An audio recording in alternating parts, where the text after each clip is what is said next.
PM Modi ने नेताजी सुभाष चंद्र बोस की 125वीं जयंती के मौके पर इंडिया गेट पर होलोग्राम प्रतिमा का अनावरण किया। इस मौके पर पीएम मोदी ने कहा कि दिन ऐतिहासिक है, ये कालखंड भी ऐतिहासिक है, ये स्थान जहां हम सब मौजूद हैं ये भी ऐतिहासिक है। उन्होंने कहा कि हम आजादी का अमृत महोत्सव आज मना रहे हैं।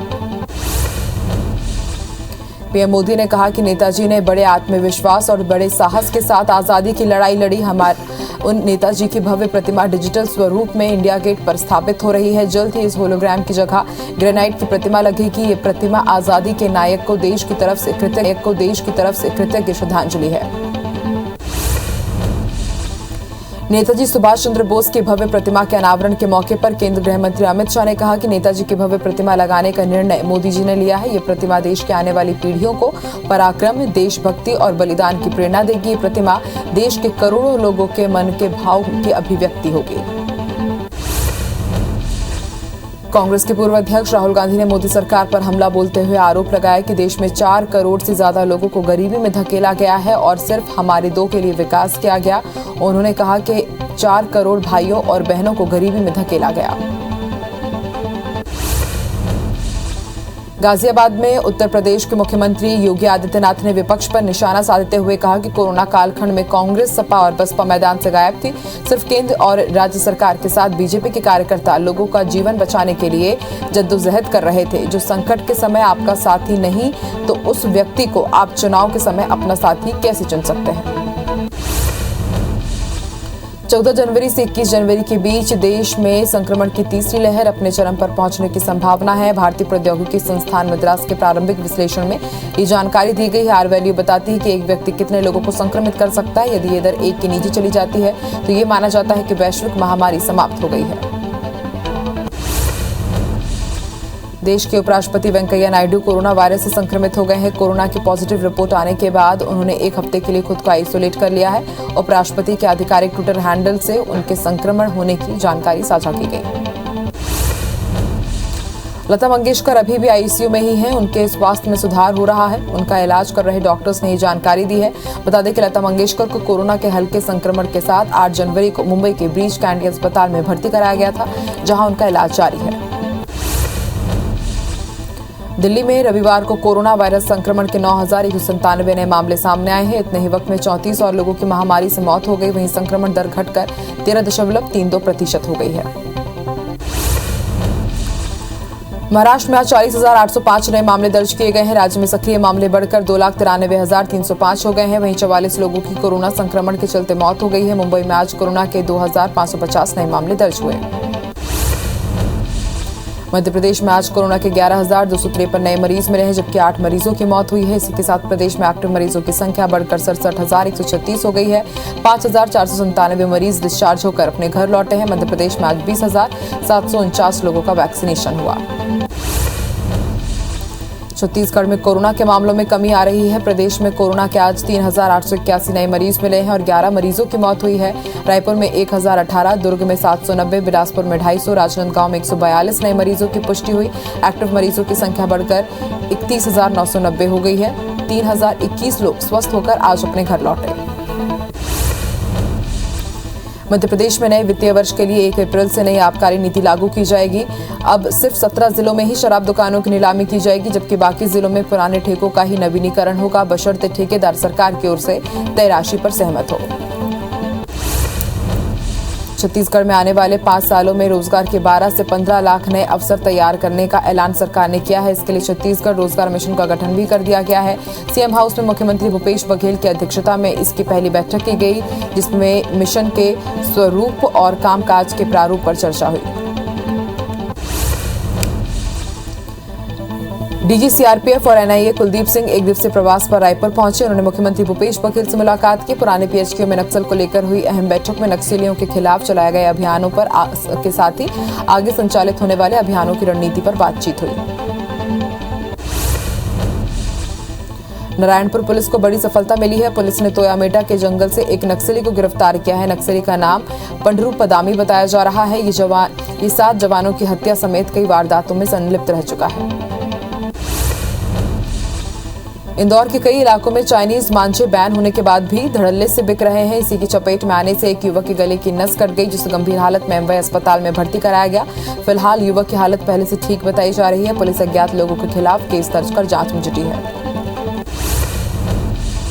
मध्य प्रदेश के बैतूल जिले में एक युवक की डांस करते समय अचानक मौत हो गई। घटना का लाइव वीडियो सामने आया है। शाहपुर थाना इलाके के जामू गांव में युवक अंतराम शादी समारोह में डांस कर रहा था, तभी अचानक वो जमीन पर गिर गया। अस्पताल में डॉक्टर ने उसे मृत घोषित कर दिया। खंडवा के हिस्ट्री शीटर गुंडे बंटी उपाध्याय पर पुलिस ने आगजनी, मारपीट और तोड़फोड़ के आरोप में 6 केस दर्ज किए हैं। पुलिस के मुताबिक बंटी पर 27 केस पहले से ही दर्ज है। आरोपी नशे का आदी है और हर दिन क्षेत्र में दहशत फैलाता रहता है। बंटी ने शुक्रवार रात को 2 घर और एक ऑटो में आग लगा दी थी। चोरी की मोटरसाइकिल से चैन स्निचिंग की वारदात को अंजाम देने वाले आरोपी को पुलिस ने खंडवा से गिरफ्तार किया। आरोपी में पहले भी इंदौर के थाने में अपराध दर्ज है। पुलिस ने 150 सीसीटीवी कैमरे की मदद से आरोपी अकील को गिरफ्तार किया है। साथ ही लूटा हुआ माल भी जब्त किया।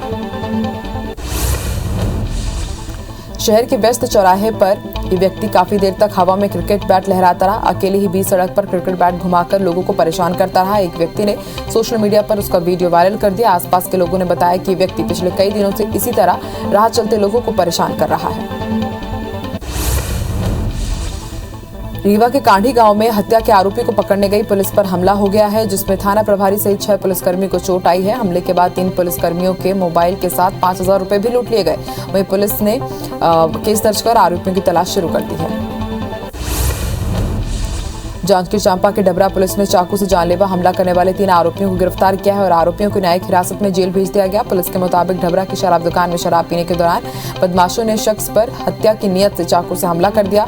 हमले के बाद उसे जख्मी हालत में छोड़कर मौके से भाग गए। जांजगीर चांपा की डबरा पुलिस ने नाबालिग लड़की का अपहरण कर उससे दुष्कर्म करने वाले एक आरोपी को गिरफ्तार किया है। वहीं अपहरण करने में सहयोग करने वाले 2 अन्य आरोपियों को भी गिरफ्तार किया है। गिरफ्तार 3 आरोपी में से 2 आरोपी कुसुमझर गांव के हैं, वहीं एक आरोपी पर्दा गांव का रहने वाला है। सरगुजा जिले के सीतापुर निवासी युवक ने पहले तो जशपुर की युवती से फेसबुक पर दोस्ती की, फिर शादी का झांसा देकर कई बार युवती से दुष्कर्म किया। युवती की शिकायत पर पुलिस ने आरोपी को गिरफ्तार कर लिया और मामले में आगे की विवेचना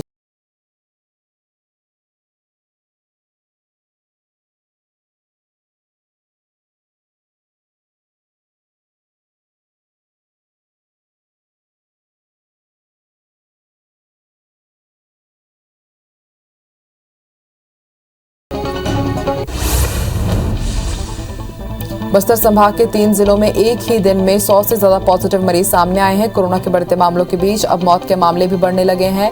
अब तक 8 लोगों की इलाज के दौरान मौत हुई है। इनमें ऐसे लोग भी शामिल हैं जिन्हें उड़ीसा से बेहतर इलाज के लिए जगदलपुर मेडिकल कॉलेज रेफर किया गया था। बलरामपुर के राजपुर वन परिक्षेत्र में हाथियों का आतंक लगातार जारी है। खाने की तलाश में 2 हाथियों का दल पहाड़ खड़ुआ गांव पहुंचा, जहां हाथियों ने 2 घरों को तोड़ दिया और वहां रखे अनाज खा गए। इस दौरान घर में मौजूद लोगों ने भागकर जान बचाई। दोनों हाथी 2 दिनों से क्षेत्र में घूम रहे हैं। अंबिकापुर के बोरो रेंज में हाथी के हमले से एक महिला की मौत हो गई। हाथियों ने शव के पास रात से डेरा जमाया था, जिसे आज वन विभाग की टीम ने बरामद कर लिया। मृतका की पहचान देव कुमारी यादव के रूप में हुई है, जो जंगल होते हुए अपने गांव जाने के लिए निकली थी। दुर्ग के गनियारी शिवनाथ नदी एनीकट में एक युवक का शव मिला है।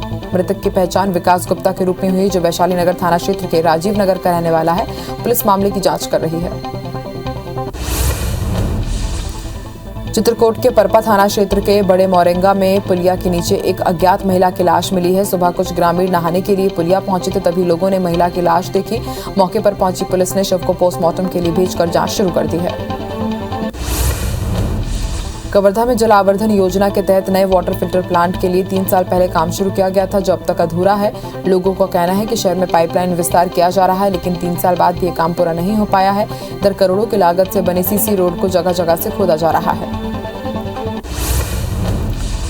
जांजगीर चांपा के आमगांव में तेज रफ्तार बाइक की टक्कर से 3 साल का बच्चा घायल हो गया, जिसे गंभीर हालत में बिलासपुर में अस्पताल में भर्ती कराया गया है, जहां उसका इलाज जारी है। पुलिस के मुताबिक अनिल बर्मन का 3 साल का बेटा सड़क किनारे खेल रहा था, तभी नंदेली गांव की ओर आ रही बाइक ने बच्चे को टक्कर मार दी।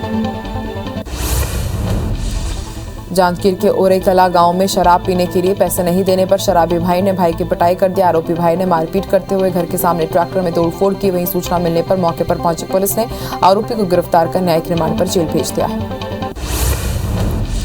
दुर्ग विधायक अरुण वोरा ने जिले के गोदामों का औचक निरीक्षण किया और अधिकारियों को मूलभूत सुविधाओं को लेकर निर्देश दिए। साथ ही चावल भंडारण में किसी तरह की लापरवाही नहीं करने की चेतावनी दी। इस दौरान विधायक ने डोंगरगढ़ स्थित 10,800 मीट्रिक टन वाले गोदाम का निरीक्षण किया।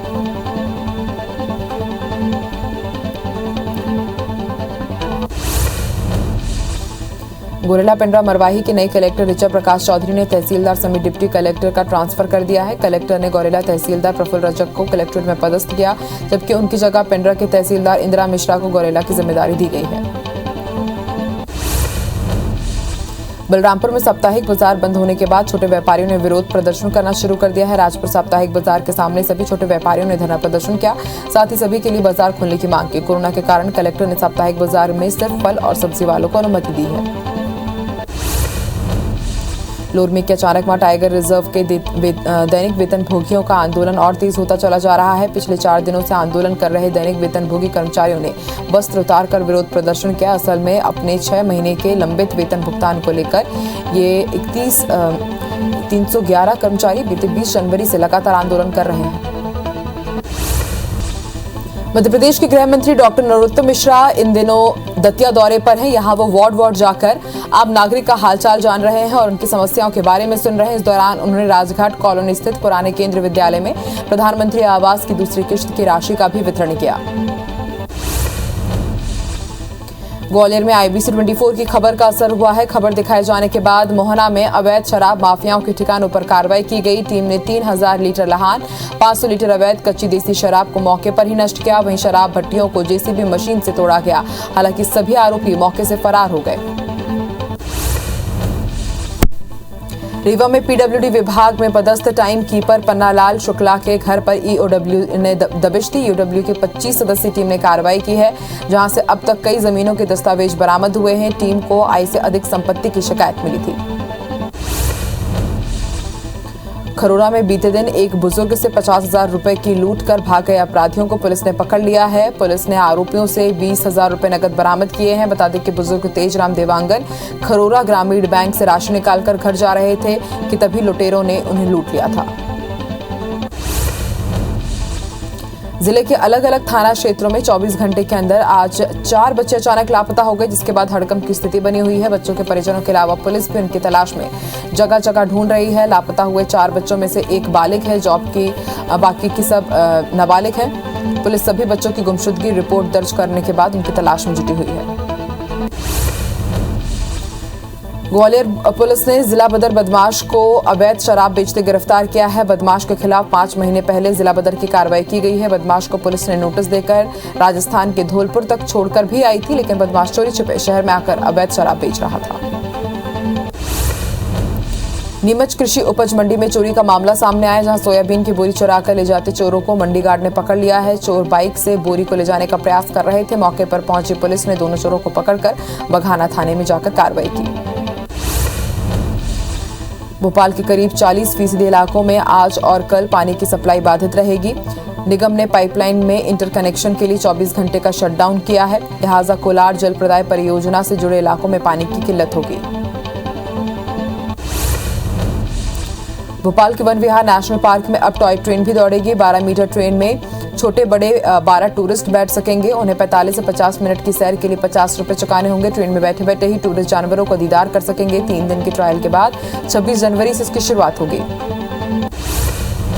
दुर्ग में पुलिस अधीक्षक कार्यालय के सामने एक हेल्प डेस्क बनाया गया है। एक तरह से ये रोजाना के लिए जनदर्शन जैसा ही है। हेल्प डेस्क में एक सब इंस्पेक्टर रैंक के अधिकारी के साथ 2 लोगों की ड्यूटी लगाई गई है। जिस अधिकारी का पब्लिक से बेहतर संवाद है, उन्हें ये जवाबदारी दी गई है।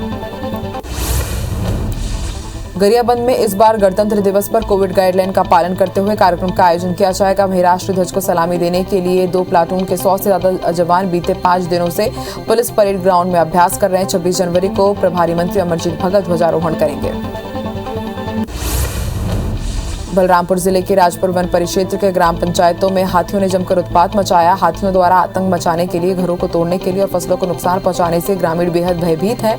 हाथियों द्वारा पीड़ित ग्रामीणों से मुलाकात करने के लिए संसदीय सचिव चिंतामणि महाराज पैदल ही उनके गांव पहुंचे। अधिकारियों को मुआवजा प्रकरण बनाने के उन्होंने निर्देश दिए। साउथ अफ्रीका ने तीसरे और आखिरी वनडे मैच में टीम इंडिया को रोमांचक मुकाबले में 4 रनों से हरा दिया है। टीम इंडिया के सामने मैच जीतने के लिए 288 रनों का टारगेट था, जिसके जवाब में टीम इंडिया 283 रन ही बना सकी और मुकाबला हार गई। हार के साथ ही भारतीय टीम वनडे सीरीज का एक भी मुकाबला नहीं जीत सकी और अफ्रीका ने भारत को 3-0 से क्लीन स्वीप कर दिया। 2 बार के ओलंपिक पदक विजेता पीवी सिंधु ने Syed Modi international badminton tournament का खिताब जीत लिया है। विश्व चैंपियन सिंधु ने फाइनल में हमवतन मालविका बंसोड़ को 21-13, 21-16 से हराकर खिताब पर कब्जा किया। पाकिस्तान के विकेटकीपर बल्लेबाज मोहम्मद रिजवान को उनके शानदार प्रदर्शन के लिए आईसीसी ने साल का सर्वश्रेष्ठ टी20 पुरुष क्रिकेटर चुना है। इसके साथ ही महिला क्रिकेट में इंग्लैंड की टैमी को सर्वश्रेष्ठ महिला टी20 क्रिकेटर चुना गया है। वहीं दक्षिण अफ्रीका के सलामी बल्लेबाज जानेमन मलान को emerging player of the year का अवार्ड मिला। दुनिया में जनवरी में हुई 13 मिलीमीटर बारिश किसानों के सामने फसल बचाने का संकट खड़ा हो गया है। बारिश के बाद सरसों, चना, मटर और मसूर की फसलें खराब होने लगी हैं। दतिया में गेहूं की फसल भी पीली पड़ने लगी है, जिसे लेकर किसान परेशान हैं। जम्मू कश्मीर के डोडा में बर्फबारी और बारिश की वजह से ठंड बढ़ गई है। बर्फबारी के बाद चारों तरफ बर्फ की मोटी परत देखने को मिली। एक स्थानीय ने बताया कि अभी यहां बहुत ठंड बढ़ गई है, जिसकी वजह से आम जिंदगी और कारोबार पर बहुत बड़ा असर पड़ा है। 10-15 साल से वो देख रहे हैं कि पहले इस मौसम में इतनी ठंड नहीं होती थी। हिमाचल प्रदेश के शिमला में बर्फबारी के बाद चारों तरफ बर्फ की मोटी परत जमी हुई दिखी। एक पर्यटक ने बताया कि उसने लाइव बर्फबारी जिंदगी में पहली बार देखा है। यहाँ की बर्फबारी देखकर उसे बहुत अच्छा लगा।